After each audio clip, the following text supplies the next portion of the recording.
हरे कृष्णा। वसुदेवसुतं देवं कंसचाणूरमर्दनं देवकी परमानन्दं कृष्णं वन्दे जगत्। आप सभी वैष्णव जनों के चरणों में मेरा धन्यवाद प्रणाम। हरे कृष्णा। कल राज विद्या राजगुह्य योग हमने देखा, 9वां अध्याय। राज विद्या क्या है?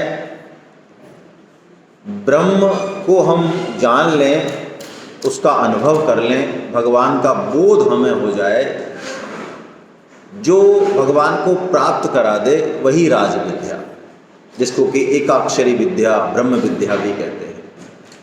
और राजगुह्य क्या है?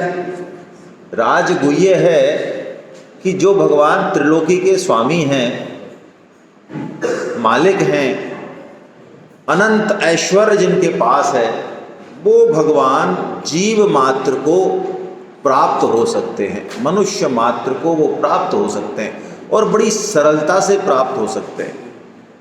उनको प्राप्त करने के लिए किसी तरह की कोई जाति, वर्ण, लिंग की आवश्यकता नहीं है।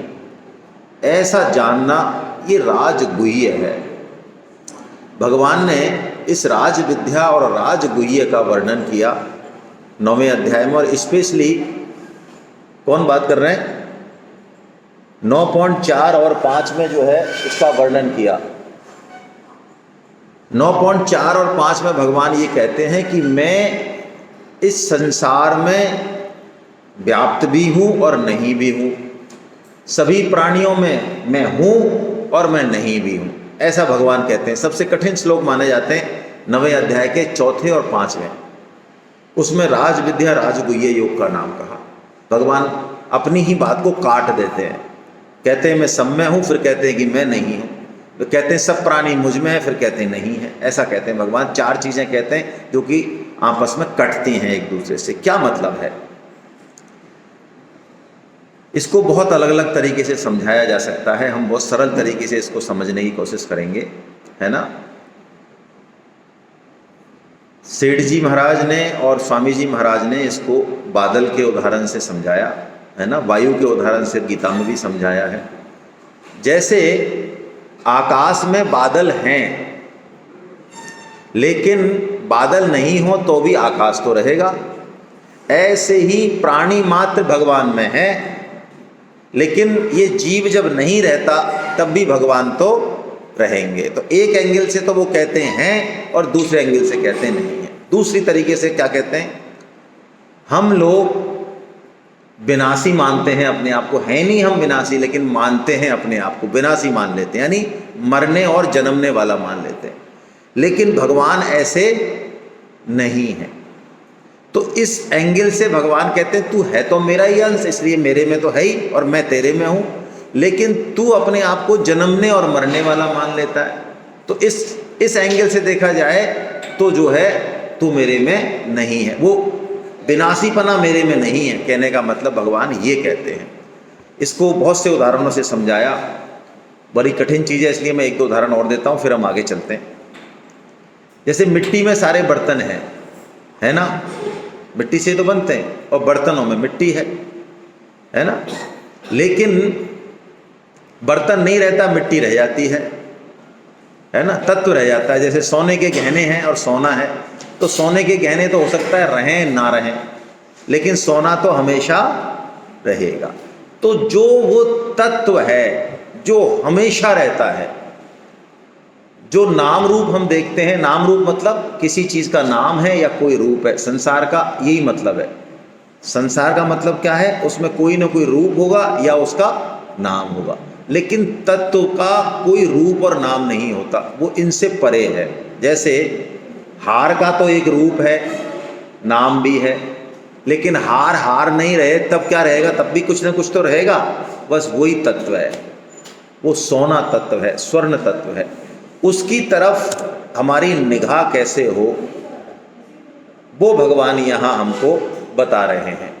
उस संसार में जहाँ केवल भगवान के अलावा कुछ नहीं है, लेकिन ऊपर से देखने पे बहुत सारे नाम रूप दिखाई देते हैं हमको, अलग अलग तरह के लोग दिखाई देते हैं, अलग अलग तरह के पदार्थ दिखाई देते हैं, उन सब में हम उस परमात्मा को कैसे देखें, इसकी टेक्निक भगवान इस अध्याय में देने वाले। इसलिए इन्होंने ये विभूति योग कहा। राज विद्या राजगुह्य योग को हम अनुभव कैसे करें जीवन में, रोजाना के काम में, इसके लिए विभूति योग कहा है ना। विभूति का क्या मतलब है बताएं कोई आप में से? जी सर।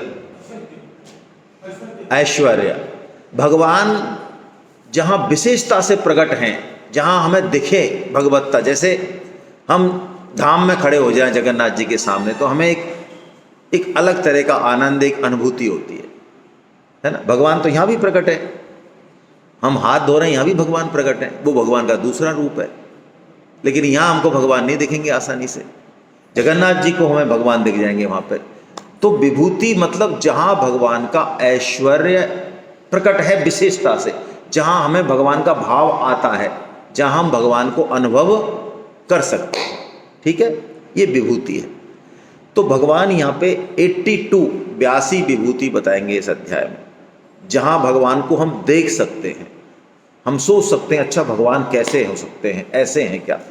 जैसे भगवान यहाँ कहेंगे कि नक्षत्रों में चंद्रमा मैं हूँ, ज्योतियों में प्रकाशमान जितने भी हैं उनमें सूर्य मैं हूँ। अब देखिए भगवान सूर्य को देखते ही बड़ा अद्भुत, यानी भगवान सूर्य को हम जब देखें तो हम अंदर से ऐसा ही माने कि भगवान सूर्य रूप में प्रकट हैं, जो इस संपूर्ण संसार को चलाने के लिए रोजाना सुबह आते हैं, हमारा जीवन चला रहे हैं। सारी एक्टिविटी भगवान सूर्य के उगते ही चालू हो जाती हैं, पक्षी चहचहाने लग जाते हैं, वनस्पतियाँ लहलाने लगती हैं, हमारे भी जीवन में संचार आ जाता है।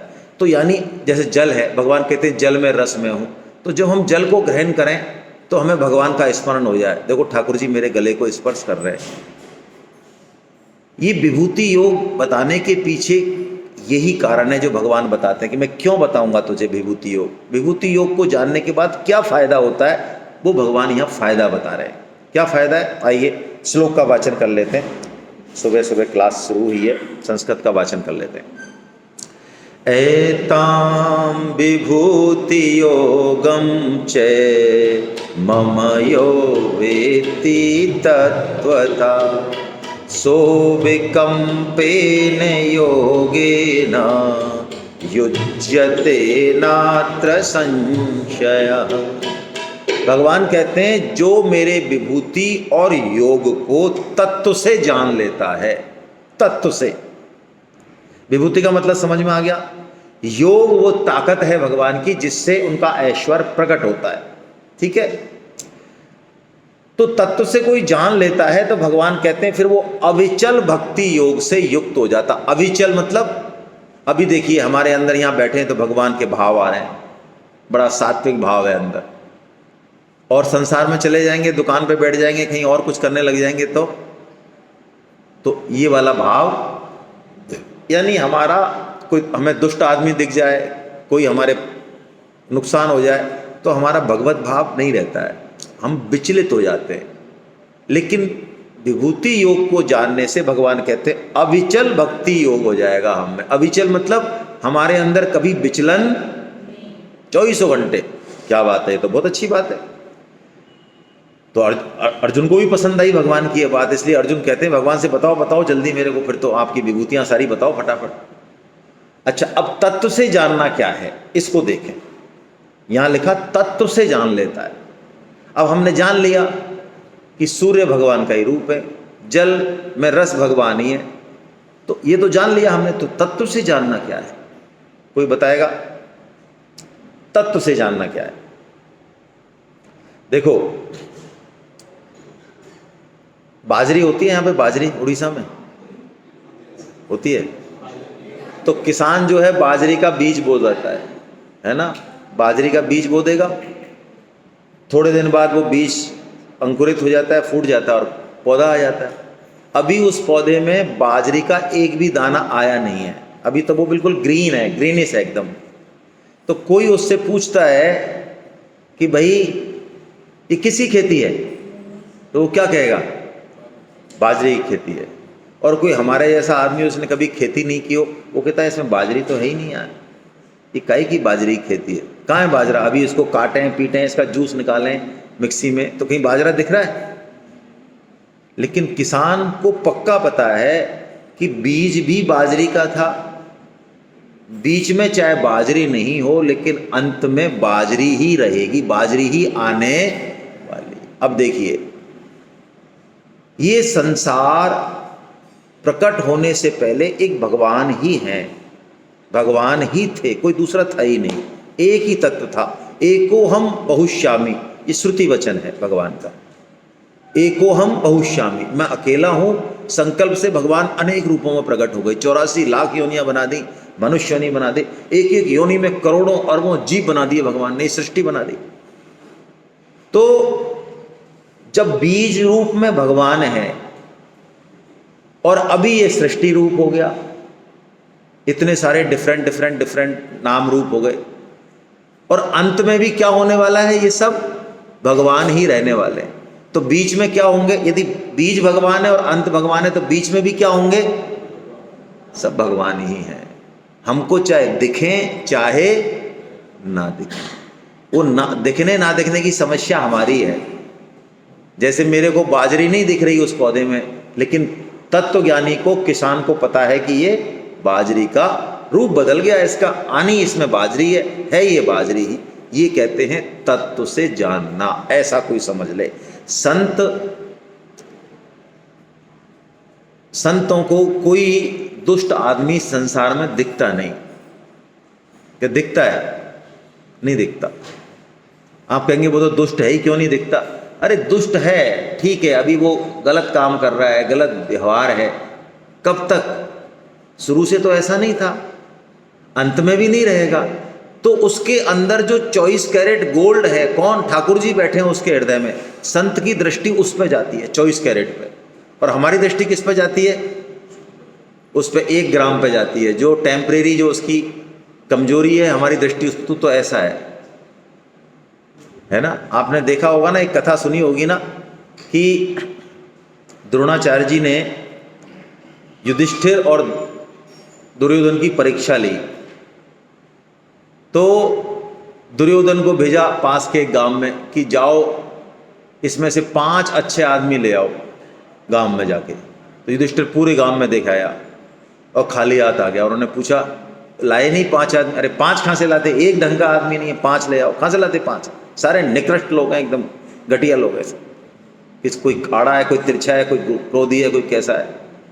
उसी में युधिष्ठिर को भेजा उन्होंने कि तुम ऐसा करो, अभी प्रूव हो गया कि सारे घटिया आदमी है, बुरे आदमी है, युधिष्ठिर तुम जाओ और 5 बुरे आदमी ले आओ, जरा घटिया आदमी ले आओ।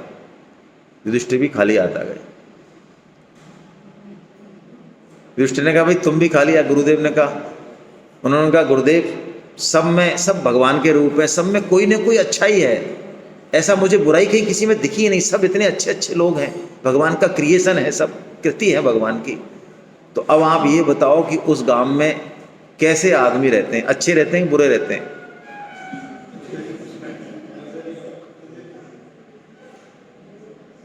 बस ये सृष्टि जो है ना, अब आप समझिए, ये सृष्टि ऐसे ही है।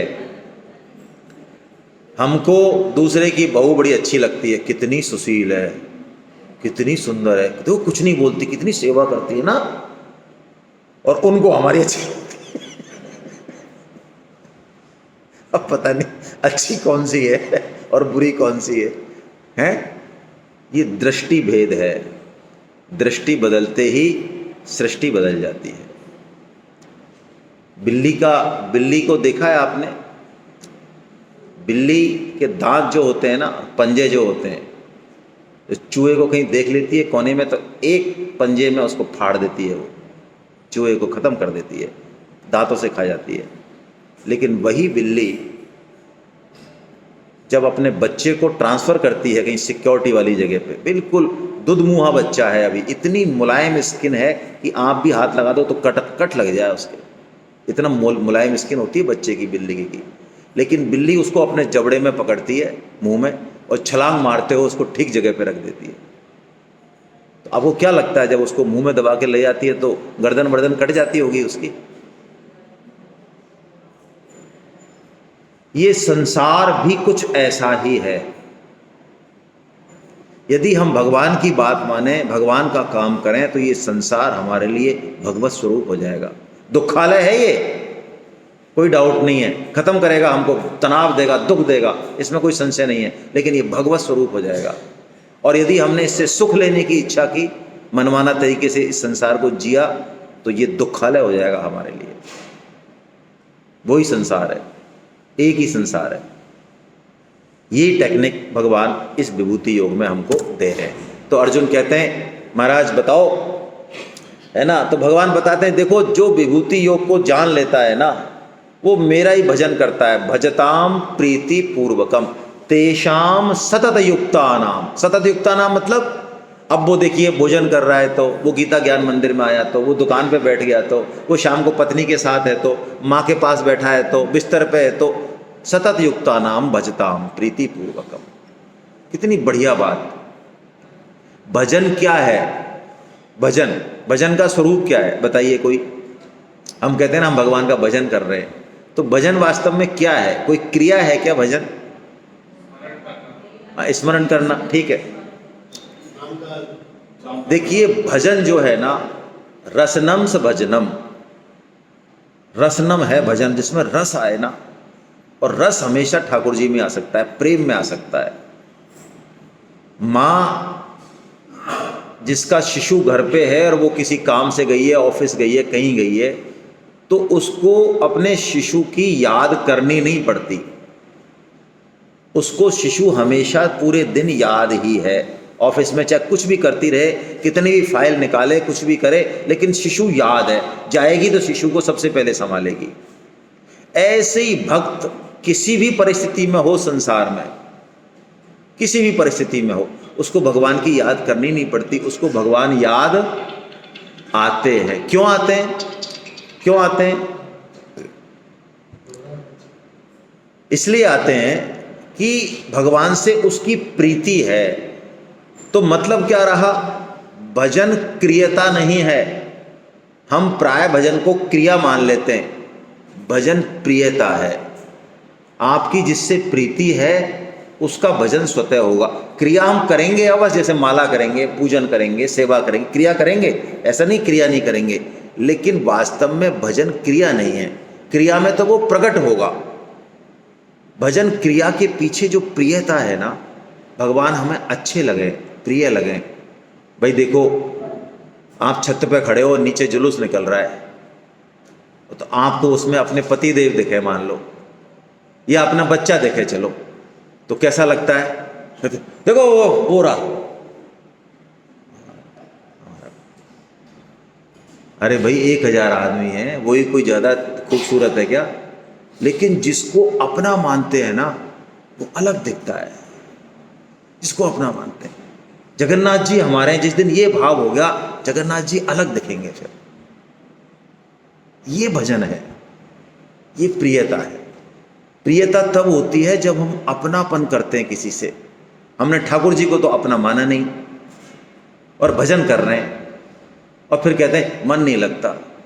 तो मन लगेगा कहाँ से? मन तो वहाँ लगेगा जहाँ पे हमने प्रियता रूपी पटरी बिछा रखी है। पटरी समझते हो? रेल। ट्रेन कहाँ जाती है? रेल पे चलती है या रेल से बाहर चली जाती है? कहाँ जाती है? अरे रेल पे चलती है ना। तो जहाँ मन की रेल बिछी हुई है, ये वहीं चलेगा। जहाँ पहले हमने संबंध जोड़ रखे हैं, तो देखें संबंध किससे जोड़े हुए हैं? ठाकुर जी से संबंध जोड़े, है ना। लगाएं पुकार पूरे मन प्राण से, हे नाथ, हे मेरे नाथ, मैं आपकी शरण में हूँ, आप कृपा करें, मैं आपको भूलूं नहीं। नारायण नारायण नारायण। तो ये विभूति योग है भाई, इतना प्यारा अध्याय है ये। तो अर्जुन प्रश्न करते हैं कि महाराज ये फार्मूला आपने बड़ा सही बताया मेरे को, संसार में मेरी जहाँ जहाँ नज़र जाएगी मैं आपके दर्शन कर लूँगा, तो आप मुझे बताइए मैं आपको कहाँ कहाँ चिंतन करूँ, कहाँ कहाँ देखूँ। ऐसा अर्जुन प्रश्न करते हैं। केशु केशु च भावेशु चिंतयोषी भगवन्मया, मैं किन किन भावों में आपका दर्शन करूं। अब देखिए भगवान 10.20 से 20 से अपनी विभूतियां बताते हैं 10.39 तक, 82 विभूतियां बताते हैं। वो आप अपनी किताब से पढ़ना, मैं इसका सार समझा रहा हूं बस। भगवान सबसे पहली विभूति क्या बताते हैं ये देखो आप। वो कहते हैं अहम आत्मा गुणाकेश सर्वभूताशय स्थिता, संपूर्ण भूतों के। कौन सा भूत? भूत का मतलब वो रात को देखते हैं वो है क्या भूत प्रेत वाले? प्राणी मात्र भूत। भगवान कह रहे हैं संपूर्ण भूतों की आत्मा मैं हूं। वाह क्या बात है। तो जितने भी जीव हैं उनमें सब में भगवान हैं। इसलिए हमारे सनातन धर्म में किसी की भी हत्या का प्रावधान नहीं है, चींटी की भी हत्या का प्रावधान नहीं है, यहाँ तक कि कीड़े मकोड़ों का भी नहीं है। उनको हम हटा सकते हैं, दूर कर सकते हैं, अपना इंतजाम कर सकते हैं कि वो हमको नुकसान नहीं पहुँचाएं, लेकिन उनकी हत्या का प्रावधान नहीं है। अहिंसा जो जैन धर्म का सर्वोच्च शिखर है वो यहीं से तो निकला है। जब हम अपनी ही आत्मा को दूसरों में देखेंगे तो बताइए फिर उसकी हिंसा कैसे कर देंगे? हम नहीं कर सकते, है ना। तो ये मूल बात भगवान ने बता दी, अहम आत्मा गुणाकेश। अर्जुन मैं सबकी आत्मा हूं, है ना। और क्या कह रहे हैं? प्राणियों के आदि मध्य और अंत में मैं ही हूं। अब समझ में आ गई जो बात हमने बताई।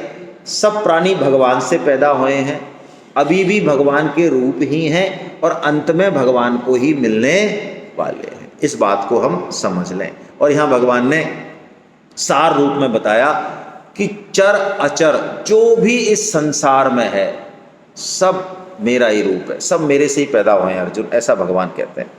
एक कवि ने कहा है ना, जर्रे जर्रे में उसी का नूर है,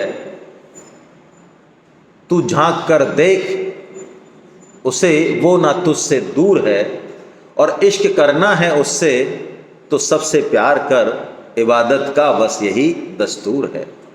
भगवान की इबादत यानी भगवान से प्रेम करने का ये सबसे बढ़िया तरीका है कि भगवान के बंदों से हम प्रेम ना करें और किसी मंदिर में जाके भगवान के आगे बजाएं घंटी, और यहाँ पे द्वेष कर रखा है लोगों से, और ऐसा कहते हैं अरे यार मैं सब में भगवान को तो देख लूँगा लेकिन इसमें पत्नी में तो नहीं देख सकता हूँ भाई मैं, कम से कम हाँ इसके अलावा सब में देख लूँ। ये घर वाले जो है ना, ये 4-5 आइटम इनको हटा दो आप, इनके अलावा सब में भगवान देख रहे हैं। पहले उसमें देख, इस दिन उसमें देख लेगा, उस दिन सारे संसार में भी देख लेगा। यदि उसमें नहीं देख पाया तो फिर संसार में भी नहीं देख पाएगा। ये बहुत प्यारी बात। और अब और भी बढ़िया बात भगवान बता रहे हैं, अंतिम बात, इस अध्याय की सर्वोच्च बात। ये एक ऐसी बात है कि यदि हम इसको ठीक से सीख लेना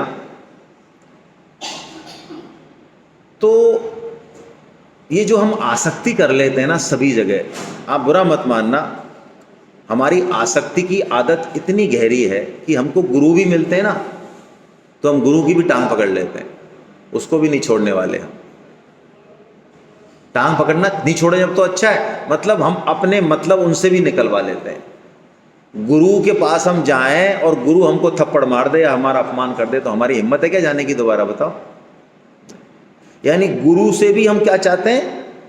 मान चाहते हैं। हम जाएं तो गुरुदेव के ओहो आओ आओ भक्त महाराज लो माला पहनो आप।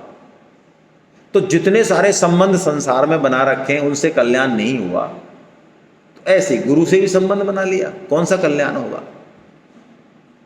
अरे गुरु वो हो जिसको जरूरत है कि आपको पीटने की जरूरत है, फटकारने की जरूरत है तो वो फटकारेगा। गुरु वो है, वो आपकी इज्जत के लिए भूखा नहीं है, आपके पैसे के लिए भूखा नहीं है। वो गुरु का काम ही है कि शिष्य को वहां पहुंचा दे जहां उसको पहुंचाना है, उसके बाद गुरु का काम खत्म। हाँ, शिष्य अपने हृदय में उसको भगवान की तरह पूजता है, वो उसका धर्म है। गुरु का धर्म नहीं है पुजवाना, वो पूजे उसका धर्म है। तो हम इस टेक्निक को समझें। भगवान यहाँ क्या कह रहे हैं? भगवान कह रहे हैं अर्जुन, संसार में जहां भी तुझे कोई भी विशेषता दिखे, अब देखिए बहुत महत्वपूर्ण सूत्र दे रहे हैं भगवान हमें, जहां भी कोई भी विशेषता तुझे दिखे वो मेरे से ही आई है। क्या बात है। अब हमें माँ अच्छी लगे, हमें कोई व्यक्ति अच्छा लगे, कोई हमारा परोपकार करे, कोई हमारी हेल्प करे, वो हमें अच्छा लगे तो ठीक है, उसको इज्जत दें, उसका आदर करें, लेकिन संबंध उससे नहीं बनाए, आश्रय उसका नहीं ले। क्यों? उसके पास जो क्वालिटी है वो उसकी नहीं है, किसकी है? भगवान की है। तो यदि वहां से उस चीज को लेके और भगवान तक पहुंच गए तो काम हो गया, और वहीं अटक गए तो गड़बड़ हो गई। हमारे संप्रदायों में ये एक बहुत बड़ी समस्या है कि हम गुरु बना के भी हमारा कल्याण नहीं होता। और दुर्भाग्य से आज गुरु भी ऐसे हो गए जो ये कहते हैं भगवान को तो बाद में पूज लेना, पहले तुम मेरा ही पूजन कर ले। स्वामी जी का इस मामले में बड़ा स्पष्ट कहना है, वो गुरु गुरु नहीं है जो शिष्य को भगवत प्राप्ति नहीं करा सकता। मैं इसके लिए कुछ कहता हूँ, हालांकि बुरा लगता है लोगों को जिन्होंने गुरु बना रखे हैं, लेकिन मैं आपसे पूछता हूँ, पिता को पिता बनाता कौन है? शादी हो गई आपकी, आप पति तो हैं, ठीक है, पति पत्नी ने बनाया आपको, बिना पत्नी के पत्नी कैसे कहलाते हैं आप? तो पति से आप पिता कब हो सकते हैं? जब आपके पुत्री हो या पुत्र हो। अच्छा, बिना पुत्री या पुत्र हुए आप पिता हो सकते हैं क्या? तो जब तक आप शिष्य को भगवत प्राप्ति नहीं करा देते तब तक आप गुरु हो सकते हैं क्या? आप मानते रहें गुरु अपने आप को, 1 लाख शिष्य बना लें, जय जयकार हो रही हो आपकी, यूट्यूब पे चैनल आ रहे हो भले ही, लेकिन आप में हिम्मत नहीं है एक भी शिष्य को भगवत प्राप्ति कराने की क्षमता नहीं है, तो आप गुरु हैं क्या? बताइए, काहे के गुरु है? गुरुत्व तभी है जब भगवत प्राप्ति हो जाए, तब गुरु है। यदि भगवत प्राप्ति नहीं है तो काहे का गुरु है? हरई शिष्य धन शोक न हरही, और सो गुरु घोर कलप महु परही। तुलसीदास जी ने स्पष्ट कह दिया, यदि गुरु शिष्य से मान बढ़ाई चाहे, धन चाहे, और उसका कल्याण नहीं कर सके तो वो गुरु रौरव नरकों में जाता है। इसलिए संसार में रहने की विद्या भगवान बता रहे, हम जहाँ से हमें जो कुछ मिल रहा है ले लें, अच्छी चीज़ ले लें, शास्त्र की चीज़ ले लें, धन्यवाद भी दें उसको, लेकिन अटके नहीं वहाँ पे। प्राय महिलाओं में ये विशेष आदत होती है, माता बहनों में, उनमें श्रद्धा विश्वास ज़्यादा होता है। भगवान ने बनाया, क्या करें? तो जैसे ही कोई अच्छी चीज़ दिखती है, अच्छा व्यक्ति दिखता है, तो वो उससे संबंध बनाती है। संबंध मतलब उस पर आश्रित हो जाती है, उनका श्रद्धा विश्वास भगवान पे नहीं होकर उस व्यक्ति पे हो जाता है। अब यदि वो व्यक्ति का पतन हो जाए, मान लो वो गड़बड़ मामला है, तो उसके साथ उनका भी हो जाता है। लेकिन यदि हम ये टेक्निक रखें, अध्यात्म के क्षेत्र में ये बहुत आवश्यक टेक्निक है। धर्म के नाम पे बड़ा धंधा हो रहा है आजकल, और बड़े अच्छे अच्छे रूपों में हो रहा है। आप उसकी गहराई तक पहुंच पाए क्षमता नहीं है। मैं ज़्यादा कहूँगा तो आपको अच्छा नहीं लगेगा। धर्म के नाम पे ज़्यादातर धंधा ही हो रहा है। परम श्रद्धेय स्वामी जी महाराज की वाणी अकाट्य है, उसका सहारा लें। उन्होंने इसीलिए कभी भी अपने शरीर का फोटो भी नहीं खींचने दिया। आप सोच सकते हैं, आप सोच के देखें, भाई बंद कर दो इसको, है ना, नहीं आता है तो आप बाहर चले जाओ। 90 साल से अधिक जो संत लगातार गीता पर बोले हों, 90 साल से अधिक, और कैसे बोले हों कि यदि किसी दिन नहीं बोले तो उस दिन उन्होंने अन्न ग्रहण नहीं किया। मैं क्या कह रहा हूं? यदि किसी दिन नहीं बोल पाए, सेवा नहीं कर पाए भगवान के जनों की, तो उस दिन उन्होंने अन्न ग्रहण नहीं किया। ऐसे स्वामी जी महाराज ने अपना एक सिंगल फोटो नहीं है उनका। क्यों नहीं है? क्योंकि अब यदि फोटो होता तो हम यहां फोटो लगा देते और अगरबत्ती जला के और है ना, इसमें तो मास्टर हैं हम ये काम करने में तो, और स्वामी जी ने क्या कहा है उससे हमें कोई लेना देना नहीं है। जैसे गीता जी को लाल कपड़ों में लपेट के फोटो तो लगाते हैं, हम पूजा करते हैं, सिर से लगाते हैं, देखो लोगों को कितना भाव है। महाराज उनसे पूछते हैं गीता पढ़ी क्या? पढ़ी नहीं है, बस पूजा कर रहे हैं। अच्छा आपने आज गीता खोल लो, नहीं नहीं नहाए नहीं है अभी, हम नहाए नहीं है। ओह कितने बड़े पंडित हैं, नहाए नहीं है इसलिए गीता को हाथ नहीं लगाएंगे।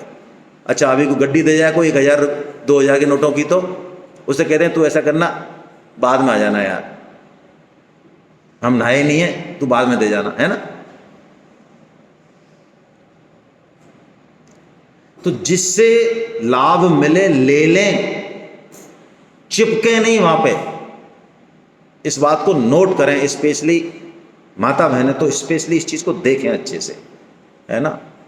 भगवान ने यही कहा, यत् यत् विभूति मत सत्वम श्रीमत ऊर्जितम मे विवा तत्देवावगच्छम त्वम मम तेजो अंश संभवम। भगवान ने स्पष्ट कह दिया, अर्जुन जहां भी तुझे कुछ भी बल शोभा ऐश्वर्य कुछ भी दिखाई दे वो मेरा है, मेरे से आया है। इसलिए हमारी नजर, उसको थैंक यू बोलें, आदर करें, इसमें कोई समस्या नहीं है, नजर भगवान पे चली जाए, ठीक है। और अब भगवान ने वो बात कही अंतिम श्लोक में जो अर्जुन को ही कह सकते हैं। वो कहते हैं, अर्जुन तू क्या विभूति विभूति पूछता फिर रहा है इधर उधर, हैं? अरे सारी विभूतियों का सुप्रीम रिजर्वर सेंटर तो मैं तेरे सामने बैठा हूं, तू कहां देख रहा है इधर उधर, कहां देख रहा है? मैं बैठा हूं ना, मेरी तरफ देख। सारी विभूतियां, ये विभूतियां ही नहीं, ये जितने भी ब्रह्मांड हैं, अनंत ब्रह्मांड, ये मेरे किसी एक अंश में समाये हुए हैं। ओहो, ऐसे हैं ये सारथी कृष्ण। अब अर्जुन की निगाह जाती है उनकी तरफ। मैं तो इनको समझ रहा था ये बस टिक टिक करने वाले हैं, ऐसे हम समझते हैं। अब हमारे बीच में विराजमान है महंत जी, अब हमें इनके बारे में पता नहीं है तो हम क्या समझेंगे? कुछ नहीं समझेंगे। जाने बिनु न होय परतीति, बिनु परतीति होय नहीं प्रीति। प्रीति बिना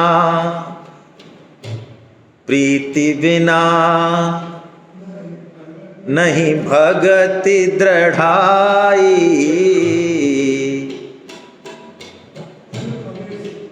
जिम तरु थल, भूल गया मैं, चलिए।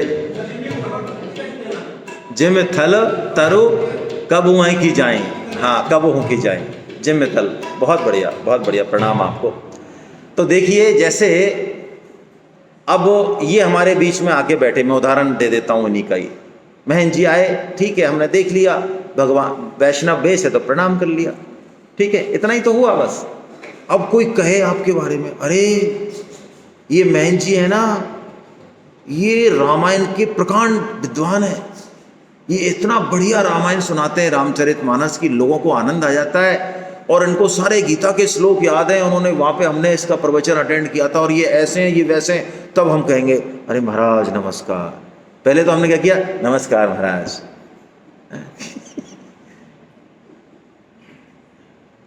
ऐसे ही हम भगवान के बारे में करते हैं। हम भगवान के बारे में, हाँ भगवान सब रोटी पानी हम सबको दे रहे हैं, हाँ नमस्कार ठाकुर जी, ठीक है ठीक है।